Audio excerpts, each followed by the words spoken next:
करणधर्मपूलं रणशर्वशूलं जलनबभुविनाशं हननकर्मपाशं तननाशनाशं गहनज्ञानभासं युगलरत्नपुरुषार्थ परमार्थदाता दयागुणसुमाता अमररस पिलाता नमो सद्गुरुं सर्वपूज्यं नकामि नमामि नमामि नमामि नमामि।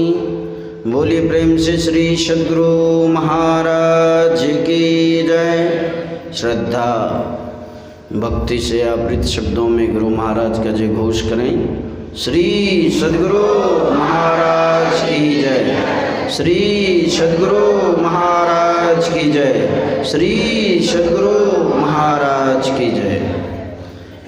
पूज्यपाद गुरुजन मनसासिन पूज्य स्वामी अरुण बाबा, समागत सत्संग प्रेमी धर्म प्रेमी सज्जनों, माताओं तथा बहनों, एक को बंद कर दी, वैसे प्लेन रहे। कुछ कहने के पहले एक निवेदन करता हूँ, जो सवेरे भी मैंने निवेदन किया था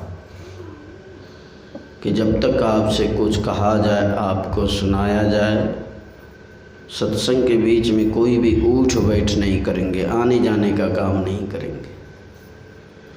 और सत्संग के बीच में बैठ कर के कोई भी आपस में बातचीत नहीं करेंगे, मोबाइल से बात नहीं करेंगे, बच्चों को शांत रखेंगे, माताएं शांत रहेंगी, पुरुष वर्ग के लोग भी शांत रहेंगे। थोड़ी देर के लिए ये संयम बरतना है।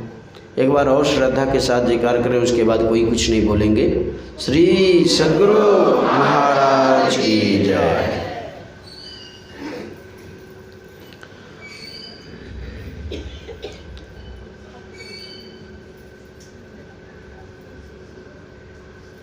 दुनिया के सर्वाधिक देशों में, दुनिया के बहुत से देशों में जिस ग्रंथ का सम्मान है, दुनिया के बहुत से देशों ने जिस ग्रंथ को सम्मान की दृष्टि से देखा, उस ग्रंथ का नाम श्री रामायण जी है।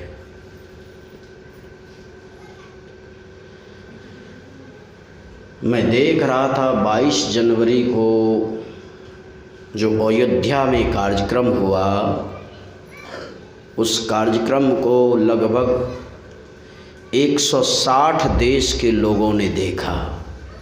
लगभग दुनिया में 200 देशों की संख्या है और उसमें से 160 देश के लोगों ने इस कार्यक्रम को देखा और बड़ी श्रद्धा निष्ठा के साथ देखा।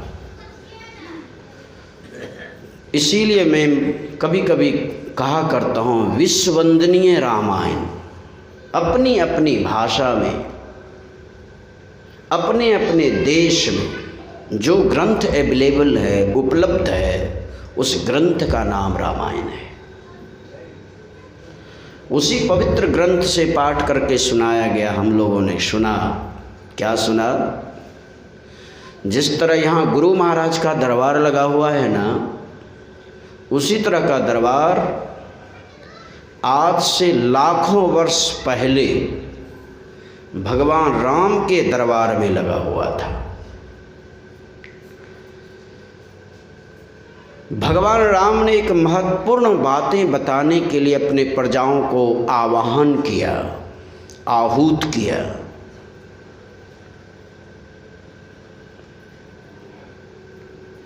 और जब सभी प्रजा लोग आ गए तो क्या कहा भगवान राम ने? तो पाठ करके सुनाया गया आपको। जो पर लोक यहाँ सुख चाहूं, सुनि माम बचन हृदय दृढ़ गाहूं। हे प्रजाओं, यदि इस लोक में और परलोक में, परलोक से तात्पर्य समझना चाहिए शरीर छोड़ने के बाद, यही परलोक भगवान राम के। हालांकि परलोक का मतलब और कुछ होता है, लेकिन भगवान राम के द्वारा जो कही जा रही है यहाँ परलोक से तात्पर्य है एक जन्म और शरीर छोड़ने के बाद दूसरा लोक, शरीर छोड़ने के बाद का जीवन।